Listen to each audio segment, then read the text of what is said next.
Serving up a warm dish of the Triad's culinary fare, here's your weekly helping of food, news, and views. This is the man who ate the town.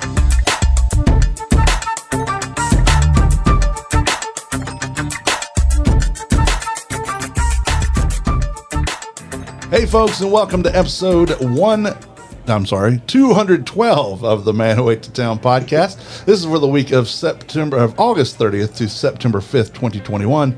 My name is Tim Beeman. My name's Ray Morgan. And we are opening the recipe trunk.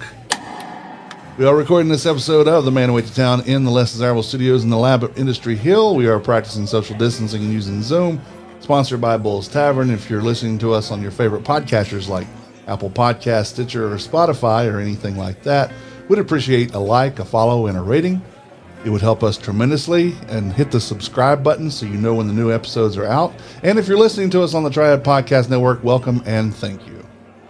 This episode of The Man Who Ate the Town is brought to you by Mojito Latin Soul Food, your go-to Cuban and Latin-inspired restaurant. And while the weather is still nice, why not go sit under the covered patio and have a delicious Cubano sandwich or some delicious ceviche or pork belly or hell, just a mojito. Sounds good to me. How about you, Ray? There you go. Yeah, I'll take two. Mojito Latin Soul Food does reservations. They do takeout, and obviously they have a very nice patio. They do deliveries to the surrounding businesses like Fiddle and Fish, Broad Branch, and Wiseman. Check them out on their Facebook page and at mojitolatinsoulfood.com. There will be no Just to show. clarify, that second one was for Whitney. That wasn't for me. Okay. Just saying. Well, even if it was, I wouldn't. I don't judge. Look at me. I don't judge who eats what. Yeah, there will be no show next week. About the mojitos. She gets one. Okay. Well, I don't judge on that either. I know you don't. So there are no show next week because it's Labor Day, and I am on vacation that week. So, yay me! Yay! Downtime. And I'm going to say up front that there may be some salty language on this podcast today because I'm just in a mood, and we're just going to go with that. All right. Okay. Still, no judgment, right? No judgment. Judge not, lest ye be judged, right? So, well, I am judging, actually. There's going to be a lot of judging. So, almost everyone's hiring still. Get a job. There are several places that are begging people to come work for them on their pages. I don't know that I will talk about that, but we'll see. I do want to start off with a sad note. Andreas Kazakis, the founder of Breakfast Time, died last week of COVID. He opened Breakfast Time on Old Salisbury Road, and the Journal article said 2008, but I don't think that's true. He opened another restaurant in that location prior. I know this because Stephanie and I ate there before it was Breakfast Time. I think it was 13 Bones, and I didn't even meet her until 2010. So I know I've eaten there as something else. Andreas's son Theodore runs that location, as well as he owns the Max Burger next door and a few other restaurants in the area. His son Alex owns the Breakfast Time on Haynes Mall Boulevard and several of the others around. And Alex said that Andreas had rheumatoid fibrosis and COPD, but that COVID took the final toll. He was 73 years old. So that's my parents' age. That's sad news. Sad news. You're right. I can't remember what the name of it was before it was Breakfast Time. Yeah. I think it was 13 Bones. If not, 13 Bones was where Max Burger is. I could be wrong on that, but I kind of remember it being that way. So, again, I could be wrong. The Winston-Salem Food Truck Festival is on Sunday, September the 12th from 1 until 7 on Liberty Street. And I know that Saturdays are for Summer on Liberty series, but that ends the week before. My question is, why would you have this on a Sunday? For one, it's the start of the NFL season, so I know I won't be there. Saturday just makes more sense. It could be something else that's playing on Liberty for that time, but why not the next weekend? Why not the weekend after that? I just don't think it should be a Sunday. But if you want to go, you can find out more by visiting Winston-Salem Food Truck Festival I know this is almost sacrilegious to say, but there are, I think, a couple of people who don't watch the NFL. Well, there are. I know it's weird. Yeah, there are. But still, there's a lot of people that will be going to church, be going to do other things. They don't, this family time, they don't want to necessarily go out and stand in line for 30 minutes for a food truck for, food truck fare. I love food truck fare. I'm not putting it down, but it's not fine dining. So, I don't know. I just don't understand why it's on a Sunday. I'm glad it's there. Great. But I think a Saturday would be much better. Bojangles. Well, that's also the same weekend that the Forsyth Gym and Mineral Club's doing their show over at the Education Building. It's that Friday, Saturday, and Sunday. If you've had even the most passing interest in gyms or minerals and stuff like that, man, this is one of the coolest things ever. The one in Winston-Salem in particular is top drawer, and it's their 50th anniversary this year. Ray, I'm looking at you on the Zoom call. My side play. I'm looking at you, and your nerd is showing. Yes, it is. It is. Yeah, you got a little nerd there on your cheek. You might want to wipe that off. Get that off. Okay. Yeah. Thanks. I've been collecting mineral specimens for years, and so I've known these guys that are doing this for like 25 years now. They really are just some great people. Awesome. Bojangles is closing their corporate-owned stores both today, August 30th, and Monday the 13th to give their employees a much-needed rest. If there are franchise-owned stores, and I say that because I don't know their business model, I don't know if they're all corporate or have franchises, but the franchise-owned stores, I assume it's up to them whether they participate in the sabbatical or not. But I think it's a great thing that Bojangles is putting interest of their employees in front of revenue. Because I believe that will help revenue, both PR-wise and employee-wise. Oh, absolutely. I mean, you look at companies like Chick-fil-A, they close on Sundays, and it doesn't seem like that has hurt them in the long run at all. They Right. give their folks a little bit of time off every week. That's not asking too much. Right. We work too much, I think, in this country. I agree with that. So Culver's opened their brand new Winston-Salem store today at 2973 Fairlawn Drive. That's the address. Butterburgers and frozen custard are their specialties. So full disclosure, right before I got here to do this podcast, I was at Culver's. And I got to have I didn't get to go to the Saturday Friends and Family event, but I was able to. I pretty much had the first burger off the grill today. Nice. So it was the Culver's Deluxe that I ate, and it has, it's the mayonnaise, pickles, tomato, onion, lettuce burger. Then they have a deluxe with bacon. We did not have that one. They also have, because they're based out of Wisconsin, so they have cheese curds. They have really good crispy. I mean, they're crinkle cut fries, which is hard to mess up, but they were really crispy, really good flavored. For one, the oil hadn't had time to get nasty, so that's good. Oh. And their onion rings were not overly battered, but battered enough, and you still got the onion from it, but it was not greasy and not oily. And when you ate them, you didn't have it all over your hands like some places do with their onion rings. So I think it's a good thing. I got to talk with Vikram, the owner. I don't know his last name. I probably couldn't pronounce it if I did. But and by meaning, what I mean there is I don't want to butcher it. So he owns a couple of other restaurant franchises in Charlotte and a hotel in Statesville. But this is the first Culver's in this area at all. It's a very small chain. Like I said, it's based out of Wisconsin. Burgers, fish sandwiches, chicken sandwiches. I don't have the menu in here with me. I got one when I left, but and their frozen cut. I had a sundae. I think it was hot fudge, and it had pecans in it, and it's the soft serve frozen custard And a cherry on top. and a cherry on top. Indeed, I have already posted pictures on the Instagram page, which also goes to my Man Who Ate the Town Facebook page. So if you are interested in seeing Looking at those, it. yeah, you're looking I'm at it right looking at now. it now. This burger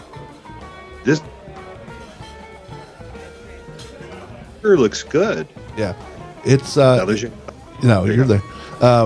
You did stutter a little, but yeah, it was a good size, and it's not technically a smash burger, but it's made the same way, I guess. It's probably a 4-ounce patty, and they just put it down and smash it down, and they were good sear on them, good seasoning. The flavors were good. It's not official on the burger tour yet, but I think I'm going to add it, so that'll take us to 101. So this one won't count because, in full disclosure, also Michael Hastings and I were sitting and taking pictures and moving them around and stuff. So by the time we actually got to eat the burger, it had cooled off a little bit. Still tasted really good, but I don't want to count that. Plus, I'm pretty sure Street Team Steven would want to go with me, so we'll hold that off for another day. Well, in fairness, you don't want the very first burger off of the very first day to be Yeah. the one official entry. Right, Give them right. a couple weeks. Yeah, I'm gonna go back and let them. I mean, there's nothing to fix. It's just I would like to have it when it's, fresh off the grill, not 25-30 minutes later. When it's not being photogenic, it's just being food. Yeah, and Vikram told him too. Said this is going to go into paper and it's going to go on a blog, so make sure it looks good. So it did.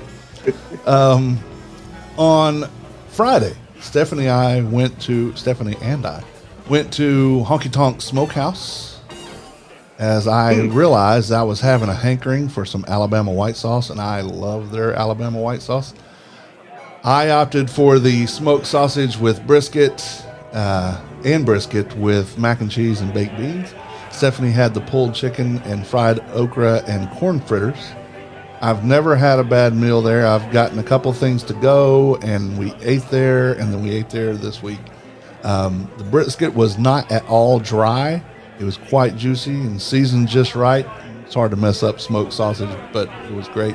Stephanie loved the chicken, and she remarked more than once on how good the fritters were, and she loves fried okra, so it's hard to beat that. So if you're looking for good, affordable food, that you want just the smokehouse stuff, and there's plenty of places to go for barbecue. They have that too, but they have really good chicken and wings and brisket and things like that. So, keep them in mind. They're a little off the beaten track beaten path. It's on Jonestown Road.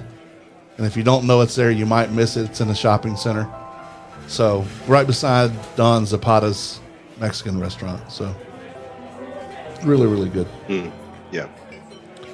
Diamondback Grill is casual dining located in the heart of Buena Vista in Winston-Salem. It is a fantastic family-owned farm-to-fork restaurant that sources most of its ingredients from local farmers. Try one of their themed menus. I, again, didn't go this week. We have really scaled back because we're going on vacation, so we're trying not to spend so much money, but we scaled back on eating out for the most part. We did eat out, but we had to be more selective and stuff. So just love Diamondback Grill, though. I highly recommend them for your big and small events, romantic dinner with your honey. or just to go have drinks and appetizers, enjoy the ambiance and the welcome and decor. Diamondback Grill is located at 751 Avalon Road. Check them out on the web at diamondbackgrill.com and on Facebook and Instagram. To make resis for this event, call 336-722-0006. Not for this event, for this restaurant.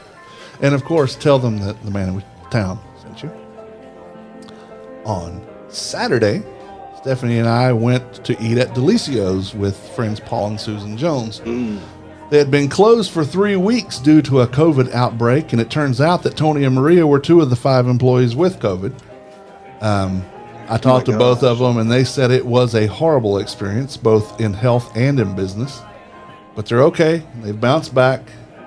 They were a little short-staffed, and they told when you came in because they don't take reservations, so you go in and put your name on the list, and they told you, hey, we're a little understaffed, so you have to be patient. You know, we're all used to that by now, or at least we should be. Stephanie had something, I can't remember the name of it, something all mama. But I know what it was. It was veal stuffed with provolone, pine nuts, raisins, and basil with a tomato sauce, or probably their marinara, and spaghetti. I had the linguine puttanesca, which I had never had there.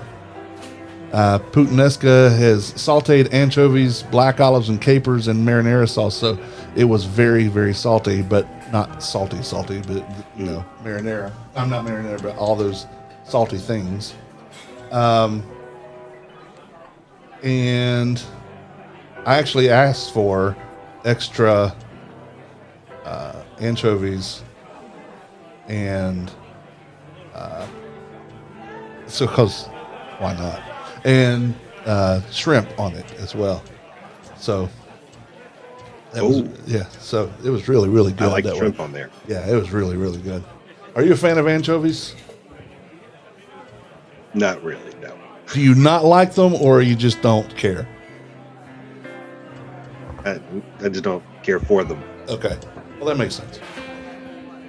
I'm indifferent towards them, but I was just feeling salty, so I said add them on there, and I think it might have added a little bit much because the olives and the capers were also pretty salty, but yeah, it was good. Yeah, to me the olives and capers would have been fine. I mean, that would have been all the salty I would have been looking for. Well, the anchovies came on it as well. But there's like just a little bit, and I asked for extra, and there were like 3 of them laid across the top. So I liked it. Like I said, I've usually always been indifferent about anchovies, but I like that.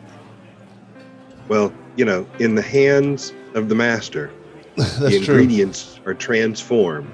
I mean, I've had stuff that I wouldn't have thought I would ever have eaten in places where the chef was really so good that I had to find out what it was going to be like. Yeah, I agree with that. When you have Tony Delicio and you know it's going to be good no matter what it is, and he wouldn't make it if it was not going to be good, right? Right.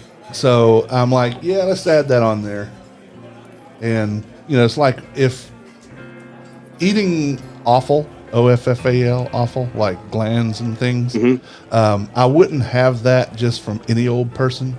But when you get people like Tim Granetti and Mark Groman and Jeff Bacon together to do it, you're not going to find many better at doing stuff like that. So I trust them. And they don't want to eat stuff that's not good, so they will make it to where it's good. So that's why the anchovies to me was, let's do it here because I know Tony's going to be good. And I went back and sang to him a little bit, scared him. He wasn't expecting my big ass to come back there, but I did, and kind of he startled him, but got to talk a little bit. But yeah, they said for those who wondering, COVID sucks and it's really bad. So. So. I hate to hear that they went through that.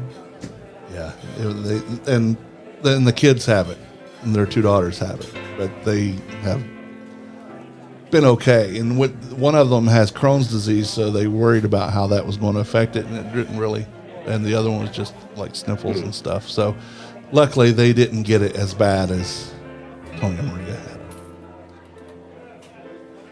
had. Athena Greek Taverna is back to takeout only.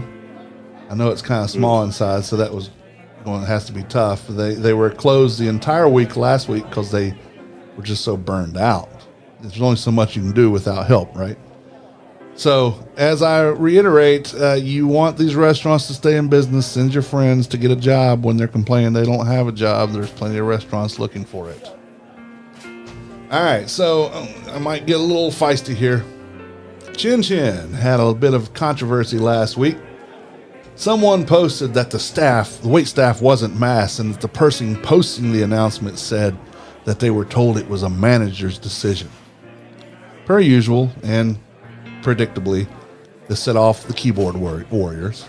The anti-maskers praising the decision, stating they'd not go any place that requires masks, and the pro-maskers stated they'd not go to a place that didn't, and they were going to boycott the other Michael restaurants. Now, someone else posted that they were all masked the day before at Chin Chin, and others reported that all the other restaurants were masked. So to the ones griping on either side of the coin, shut the hell up. No one confirmed that the managers allowed that to happen. Really, no one confirmed that they were actually unmasked, because everything I read that said they were. That could have been something the employees said to take the heat off of them, or it could have just been a misunderstanding, whatever. All the reports I saw were that the people were masked, and the other restaurants were too. Here's the thing. I believe in masking up, and it is a city mandate. But you can't control what others do, even by being a whiny bitch and going to Facebook to complain. If you don't like how something's going, just don't go. Why gripe? Just don't go. Griping makes you look like an asshole. I may or may not agree with your view. I do agree with your right to speak your mind, but I also believe you reap what you sow. So say what you want, but you have to deal with the repercussions. I do that every week. I put my opinion out here, and I expect some people to disagree with me. But the difference is, this is my podcast. They're posting their vitriol in a public forum. So this is me saying, you look like an asshole.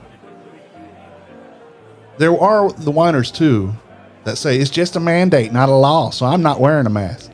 Whatever. Most places are requiring a mask, and some even starting to require proof of vaccination. Again, stay home. It's not about you.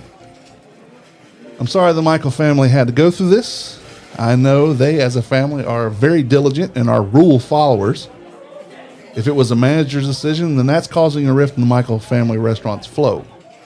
I mean, even Duke University this morning announced that any employee not vaccinated by October the 1st would be terminated and ineligible for rehire.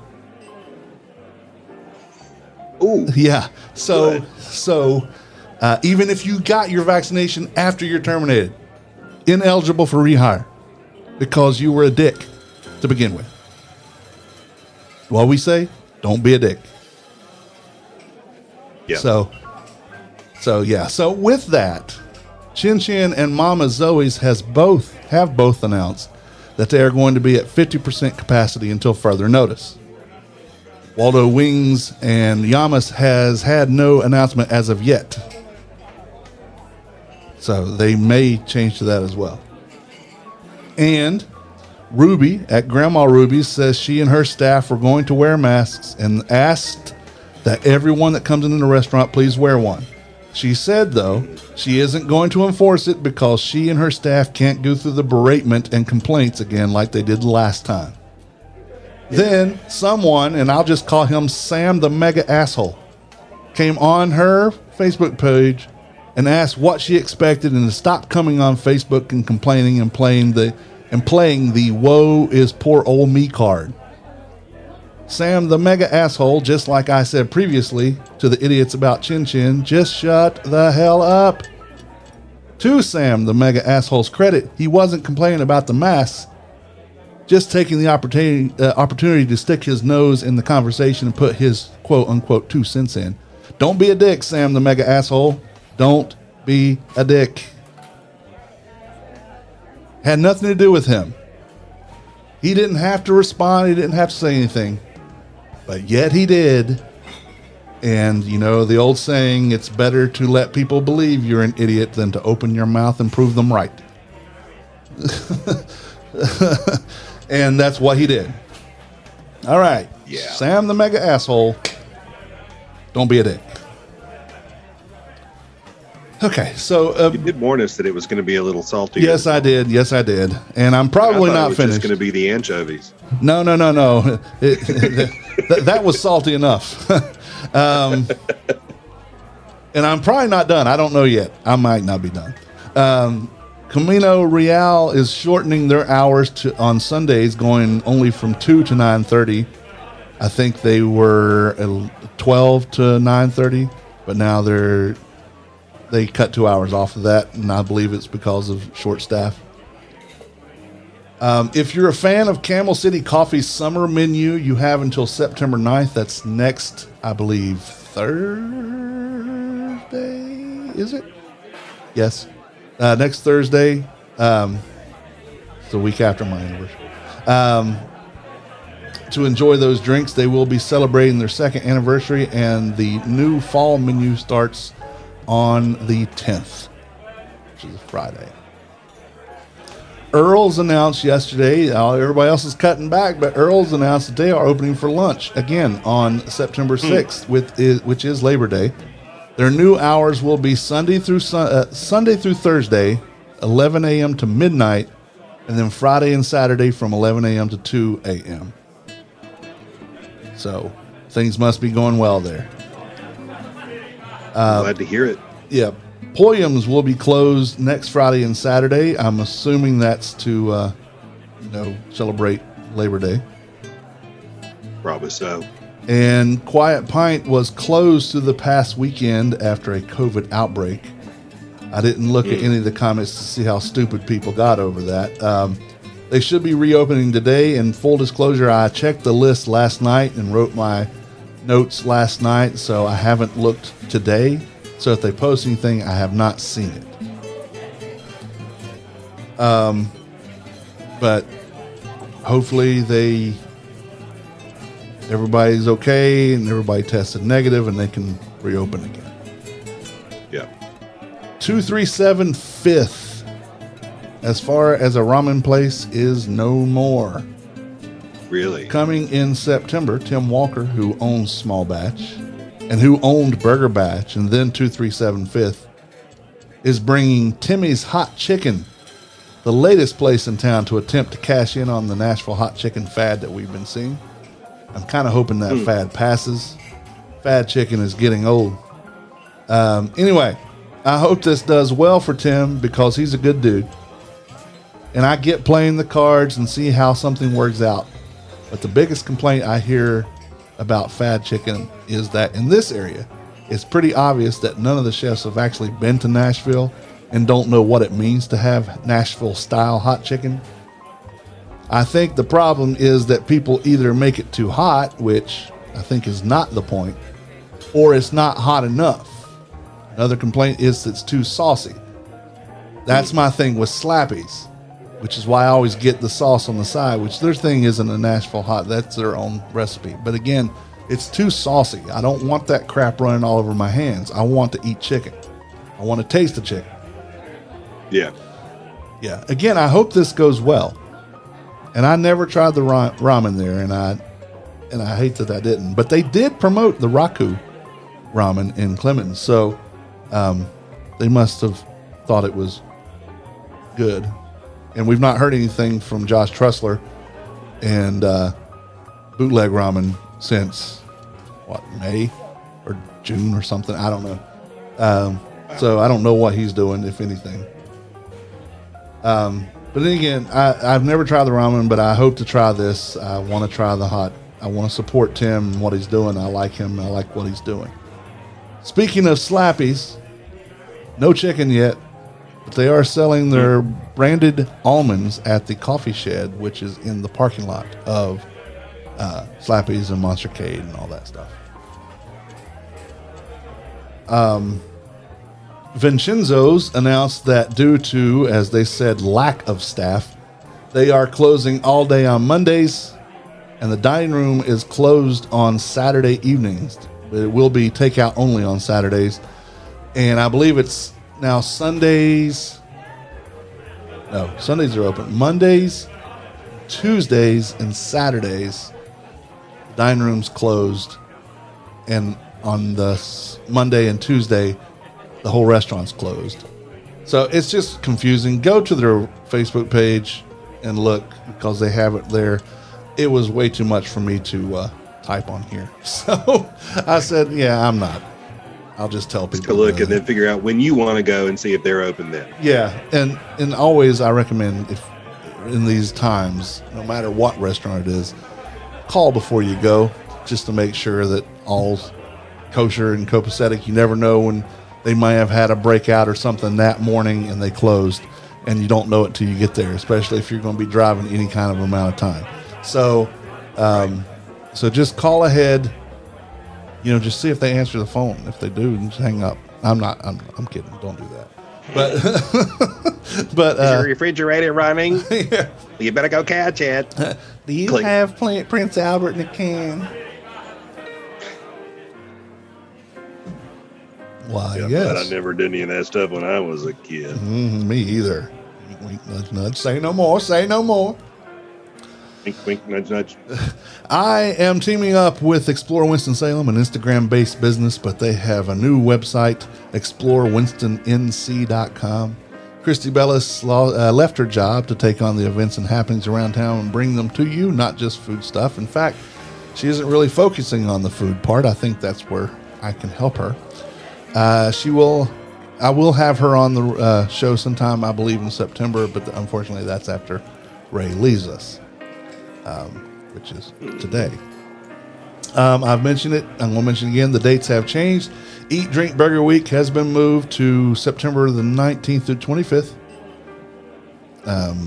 Winston-Salem Journal, Greensboro News and Record, Eat, Drink, Triad will have Eat, Drink, Burger Week to celebrate culinary creativity and increasing visibility of the food chefs and businesses around town. Hopefully to drive people there so they can learn more about these restaurants. They will have off-the-menu burgers available for $10. You can vote via a QR code, so it's not just a popularity contest. You actually have to go and scan that QR code for it to count. You can win a Yeti cooler if you post and tag the places with the right hashtags to win a Yeti cooler. Man Who Ate the Town is a media sponsor for this event. Yes, they are. And for more information, contact the Journal or the News and Record at 336-727-7212. Probably probably not going to. I did record that, but I don't have it available today. So,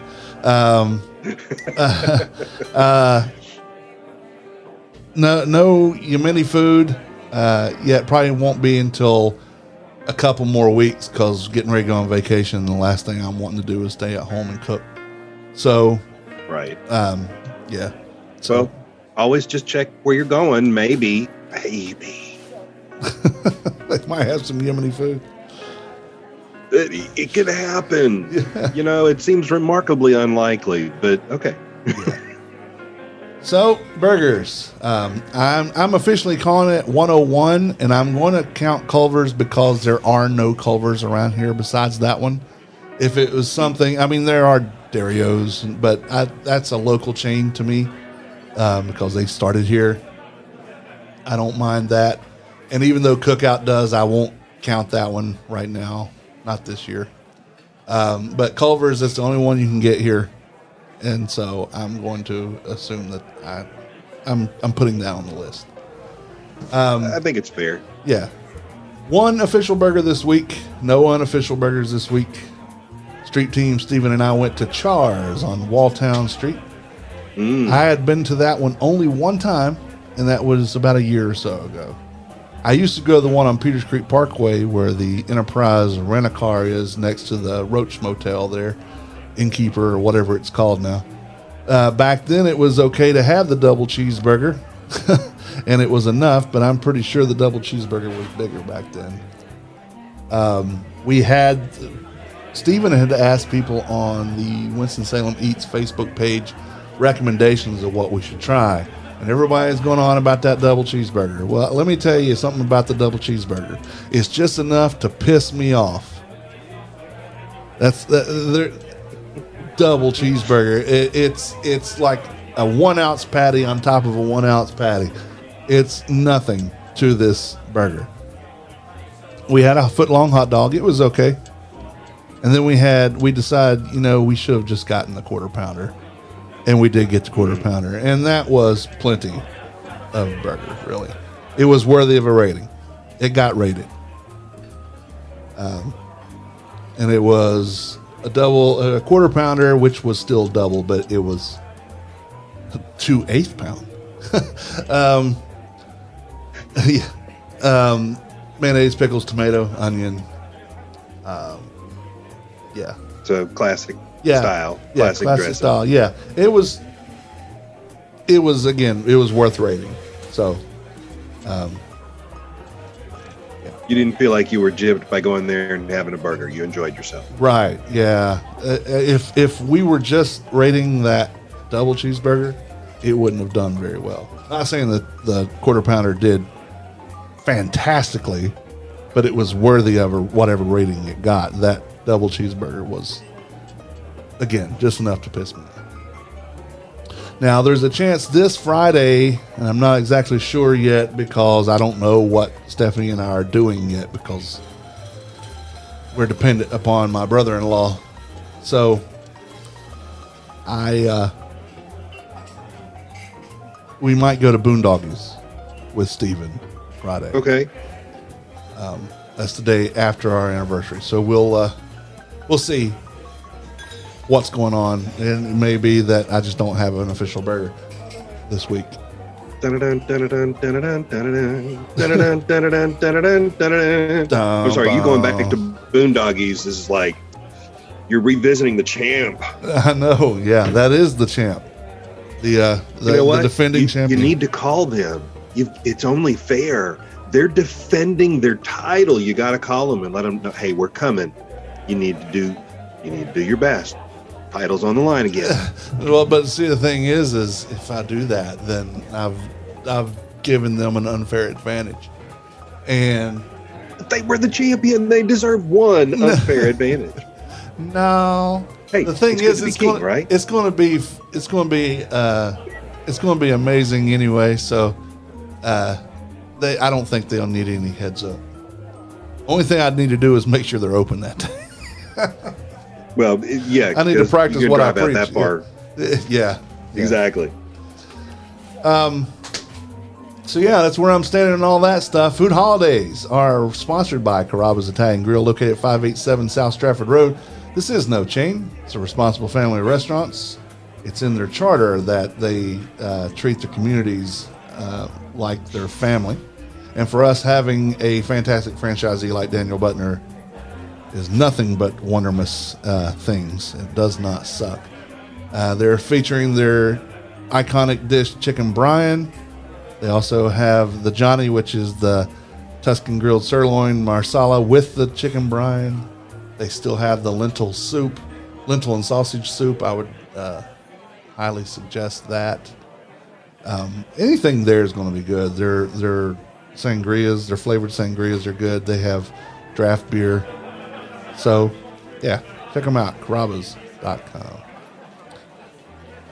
All right, so today is the 30th of August. It's National Toasted Marshmallow Day, so I would suggest going to Black Mountain Chocolate because they have a s'mores tart with the toasted marshmallows on it. I'm not a s'mores fan or toasted marshmallow. I'd prefer them raw. So, but if you're into that, go to Black Mountain Chocolate. They have good stuff today. The toasted is actually, I like, not burned, no, but little toasted, little char there. It's all right. I'm not a huge marshmallow fan anyway. but I just want it. Okay, just give me that powdery thing and let me put it in my mouth. That's all. I don't need anything done to it. But now, when you do them over the fire and you cook it just enough to get a skin off of it, and then you cook it again, you get another skin off of it, and you do that, and that's fun. Dude, that is too much work. Way too much work. I don't want to spend that much time preparing something like that. It really doesn't take much when you're in front of a fire. Now, I will say, my mom holds the record in our family. I've gotten up to 6. She got 12. Jeez, oh Pete.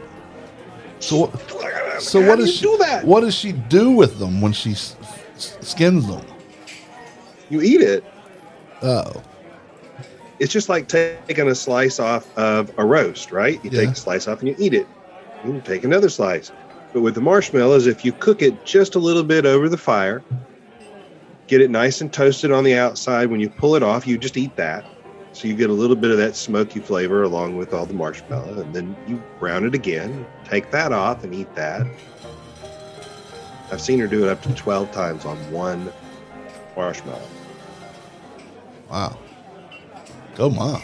That's mad skills right there. That is some mad shame those are not mad profitable skills, but those are mad skills. It's something to tell your grandkids about. Yeah. On the 30th of 1979, President Jimmy Carter was supposedly attacked by a rabbit while on a canoe trip in Georgia, and he beat the rabbit away with a paddle. With big nasty bangs. It's a rabbit. Thou shalt lob the holy hand grenade of Antioch.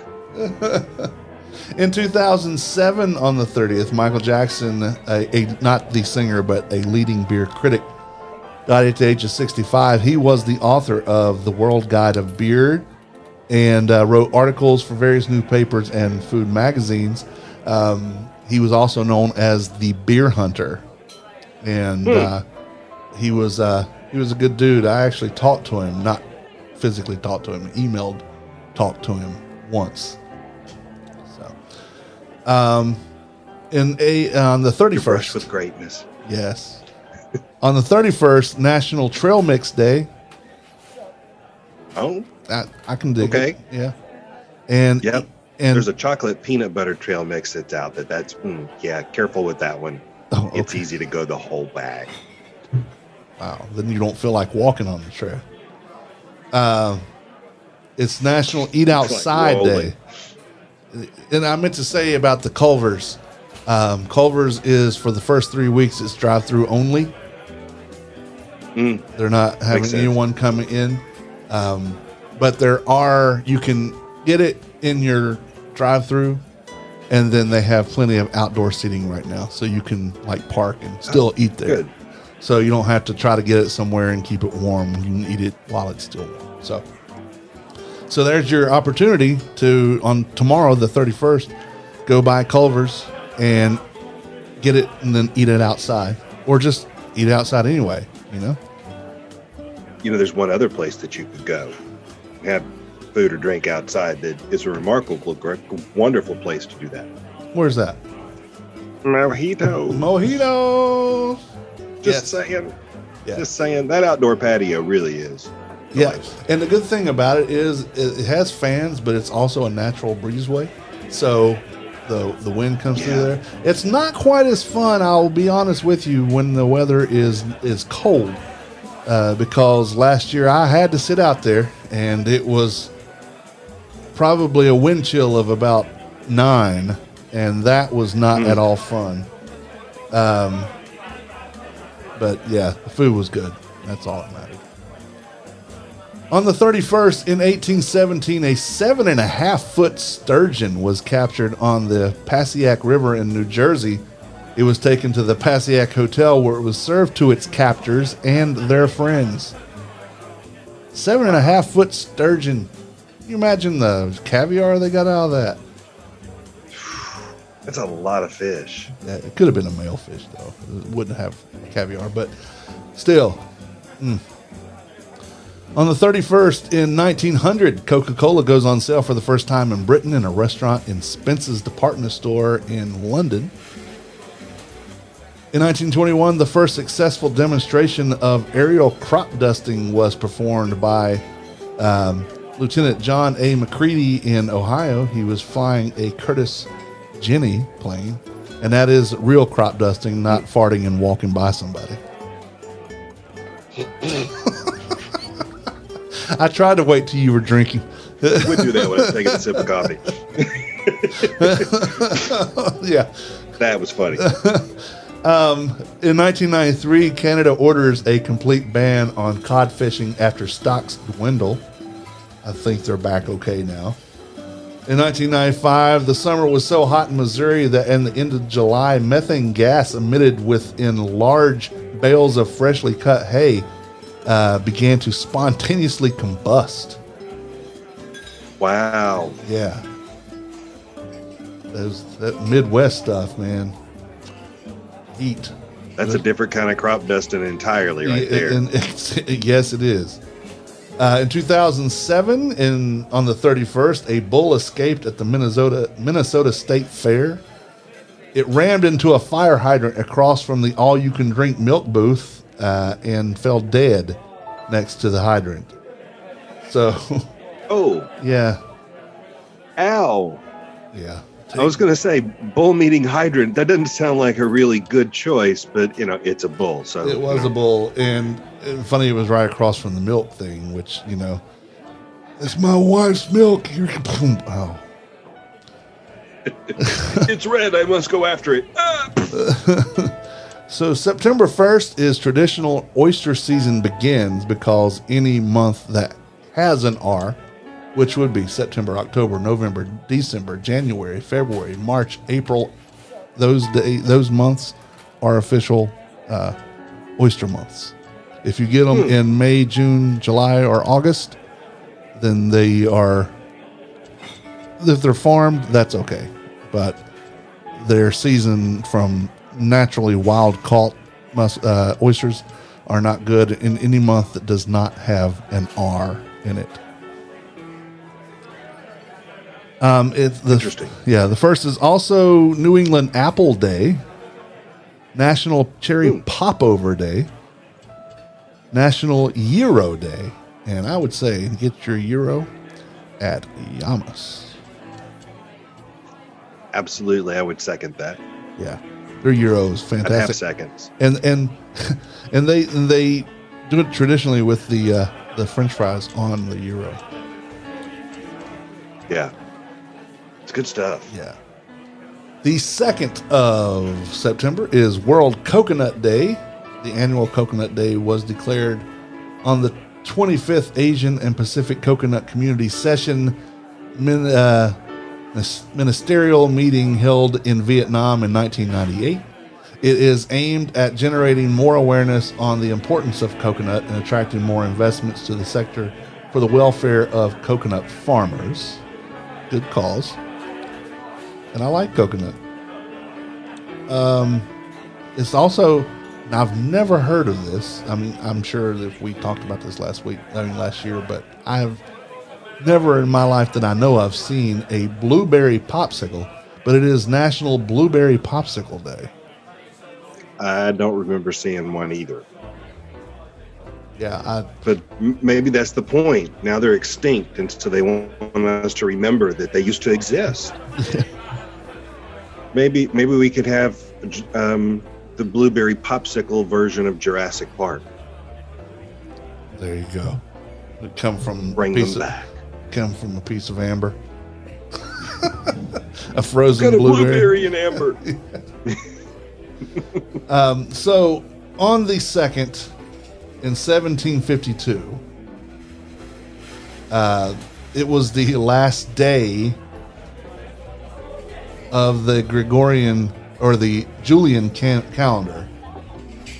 And the next day, which we would know as September the 3rd, was actually September the 14th. The Gregorian calendar went into effect in Great Britain and its colonies, which included us, to correct an accumulated 11-day discrepancy Most of the rest of the world had switched from the Julian calendar, and to get on the same track, we had to eliminate 11 days. So, in 1752, September the 2nd happened, but there was no September the 3rd through the 13th. It went straight to September 14th. The days that never happen. Yes. In 1929, Unilever was formed by the merger of British soap and margarine maker Lever Brothers and Dutch margarine producer Margarine Uni. So Unilever was formed. In 1964, Pepsi acquires the Tip Corporation, including the rights to Mountain Dew. I didn't realize that was a smart choice. Yeah, it was. And I thought that it was older than that, but Mountain Dew's been around longer than that, but Pepsi didn't get them until 1964. In 1969, the first ATM was installed at the Chemical Bank in Rockville Center, New York. I didn't realize those were so young, too. 52 years old. In 1985, the wreckage of the British luxury liner Titanic was located 73 years after it sank. This inspired a new interest in the menu and the last meals that were served on the ship. It gave us that ridiculous movie. Kick it away! Yeah. Rose, you were a bitch. Just move over and let Jack get on that piece with you. Come on. Cold, girl. You just cold. Yeah. It's all your fault, Rose, you inconsiderate little something. In 2014, a giant with a red beard and giant handlebar mustache married a beautiful petite woman in the gunroom of a Scottish castle on the 2nd. And happy. That was a momentous day. Happy anniversary to my amazing bride, Stephanie. 7 years ago. On the 3rd. Congratulations. Thank you so very much. The 3rd is National Food Bank Day, which is always the first Friday in September. And we have a fantastic food bank here, the Second Harvest Food Bank, that provides meals for a lot of the pantries around town. So, and in, I think, 14 counties. So, yeah, Second Harvest is world class. Yeah, and Feeding America, the parent company of even that, they do a really good job. So support your food banks, volunteer or donate. Remember, $1 feeds 7 or provides 7 meals. So while donations are good and they still need those, if you donate money, they're able to negotiate higher yield from that to help families eat better. Yeah. It is National Welsh Rarebit Day, basically a cheese sauce over toasted bread.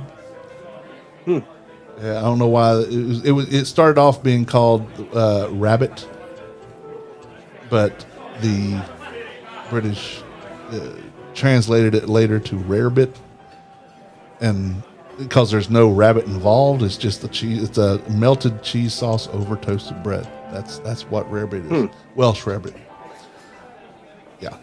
On the 3rd, I think I would like that. The rabbit was like, I'm not so sure I want a rabbit. You've never had rabbit? I have not had rabbit. You're missing it. Rabbit is good. When Will Kingery, who owns Willow's and King's Crab Shack, worked at 6th and Vine, he was their executive chef. He made Hassenpfeffer, which, yes, is fun to say. But he made it, which is rabbit, which was always the joke in that cartoon when the king, bring me my Hassenpfeffer. And it was Bugs Bunny that was supposed to bring it to him, and it's a rabbit. But, yeah. But he made it, the rabbit? Yeah, he made it kind of crispy and had this strawberry glaze that went with it. It was amazing. It was expensive, but it was amazing. And I've always begged him to make me more. He said, well, just let me know when you're coming by. But I've let him know. He said, I can't get it this week. So I'll just continue to tell him that I'm coming by. On the 3rd in 1752, remember that day did not exist in Great Britain or us even for the next 10 days. In 1912, the first cannery opened in England. It was to supply food to the Royal Navy. On the 3rd in 1960, Wilbur Hardy opened the first Hardee's restaurant in Greenville, North Carolina. Had no tables and only a few items on the menu, but the drive-thru restaurant was an immediate success. The main attraction was a 15-cent fresh ground lean beef burger made to order on a custom-built charcoal broiler, which is what charbroiled means. Yeah, I didn't realize that the first one was in North Carolina. Yeah, it started here, and then got bought out by Carl's Jr., and now they all share the same stuff. So, in 1967, Sweden switches from driving on the left side of the road to driving on the right. I don't know how that went. Wait, oh, crap. Boom. In 2012, on the 3rd, the Black Bear Casino Resort in Carlton, Minnesota, created a record-breaking bacon cheeseburger weighing in at 2,014 pounds. Yes, that's over 2 ton. That's over a ton. At 10 feet in diameter, the burger was topped with 60 pounds of bacon, 40 pounds of cheese, 50 pounds of sliced onions, 50 pounds of lettuce, and 40 pounds of pickles. It does not say how much mayonnaise was used, if any. It does not say how they got rid of it. And again, I want to know how they did this. Was it just a whole lot of something that's 10 feet? Yeah. And I just, for these ridiculous record-breaking foods, I know I say this every time we talk about this. I really need to go look to see if I can find pictures or video or something. 2012 should be easy to find a video from. But how did they do it? I mean, there's no way somebody was able to make a bun that big. There's no way that the patty could have been that big and been. Where would you cook it? Right, 10 feet. Yeah. In a circle. Yeah. I mean, thinking it doesn't matter how many flat tops you put together. Right. You can't cook it. How you gonna turn it over? Yeah. The other side. Yeah, you're not. So, or is it a whole bunch of little ones that they just laid out across bread? And that makes sense. But can you call that just one burger? I don't know. I need to look it up. 2018. Yeah. On the 3rd, Italy's Florence bans people from pausing in the historic center to eat food on sidewalks, roadways, and on the doorsteps of shops and houses. The restrictions are aimed at reducing litter and keeping streets clear of the crowds that form around eateries, making the narrow streets hard to navigate. So, where would they eat? Because there's probably not a whole lot of room in the restaurants or the eateries. Go back to your own car. They get to go. But if you don't have a car, well, they just sit down and eat right there, but take your garbage with you. yeah, do that. On the 4th, it's International Bacon Day. Yay. Oh, yes. It's always the Saturday before Labor Day, which means it can be in August or in September. This year it's in September. Awesome. Yes. You know, there's something else that's happening on the 4th. Whitney and I are going to be in downtown Mount Airy. We're in their arts and entertainment district, and we'll be set up as vendors. So we'll have some of our crafts and some of my stained glass available from noon to 8. They'll have food trucks. The breweries are going to be open. There'll be a number of vendors that are there. So if you're out and about, stop in. Awesome. In addition to the Mount Airy Arts and Crafts Fair, there is the National Macadamia Nut Day that's happening that day too. Man, I hate to miss that. I know. But you can do that anywhere. You can do that from the comfort of your booth at the fair. I'll just have to go get some macadamia nuts for sure. That's right. And some bacon. Yeah, bacon and macadamia nuts. I think they have to go well together. You don't like white chocolate, so you don't want the white chocolate with the macadamia nuts. But get some, I don't know about you, but I find bacon and chocolate a great combination. Actually, you are correct. Thank you. In 1885, this Exchange Buffet opened at 7 New Street in New York City, serving men only. One of the first self-service restaurants.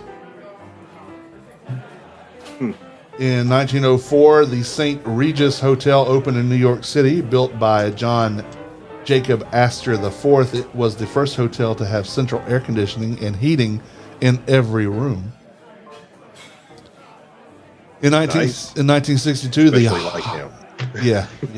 1962, the Häagen-Dazs trademark was registered. And in 1967, the final episode of Gilligan's Island aired. Wow, that takes me back. On the 5th, it's National Cheese Pizza Day, which I say, what's the point? I mean, okay, but yeah, put something on it. Yeah. And Besides that. and it's anchovies.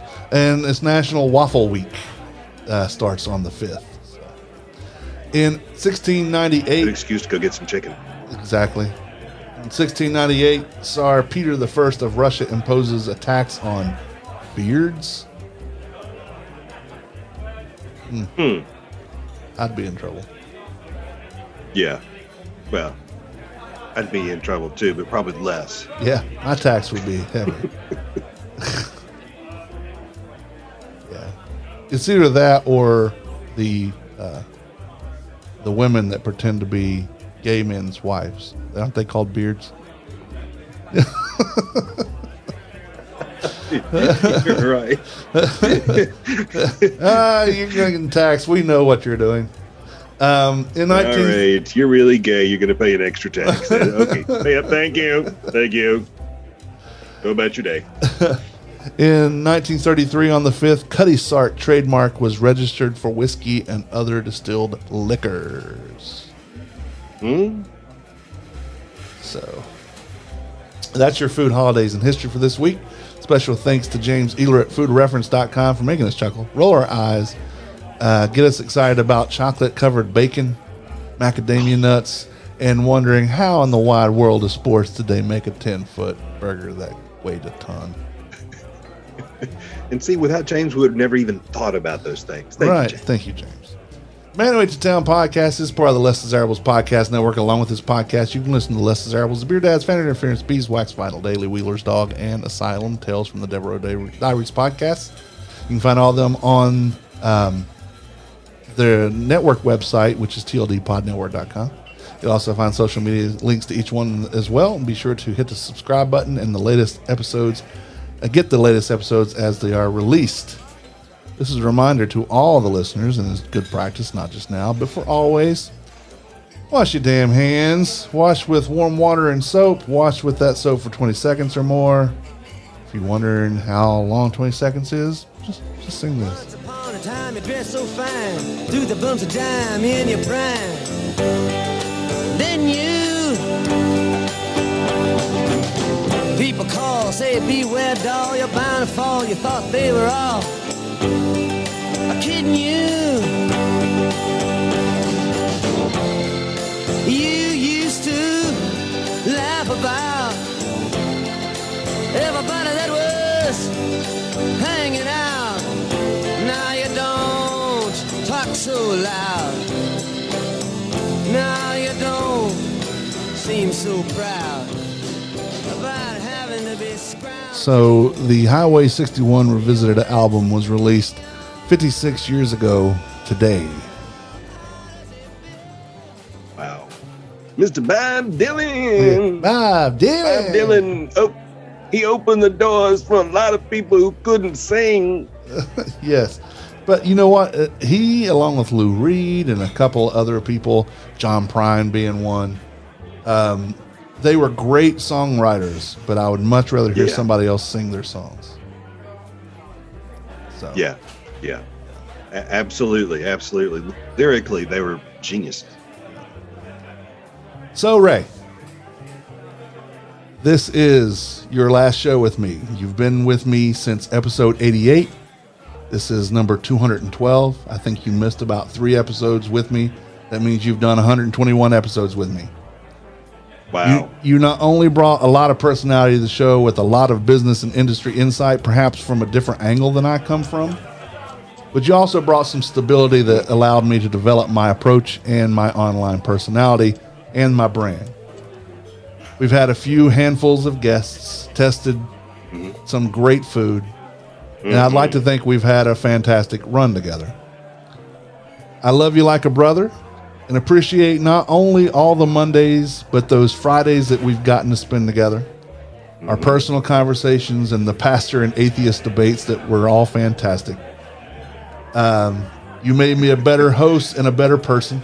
I'm going to miss you here, as I'm sure the listeners will. But I'm so happy for you in Whitney and your new position and direction. I'm sure the one church that liked you will miss the heck out of you, and the one who didn't will realize what they have done. And the new church that is gaining you is getting a majorly solid dude. Thank you again for all that you've been and all that you've done, not only for me, but for the show as well. I really appreciate it. Thank you, Tim. That means a lot coming from you. It does. Yes, brothers, we have gone through a lot. Yes. It's been a great journey for both of us. And I really appreciate your words. They mean so much to me. I love you too.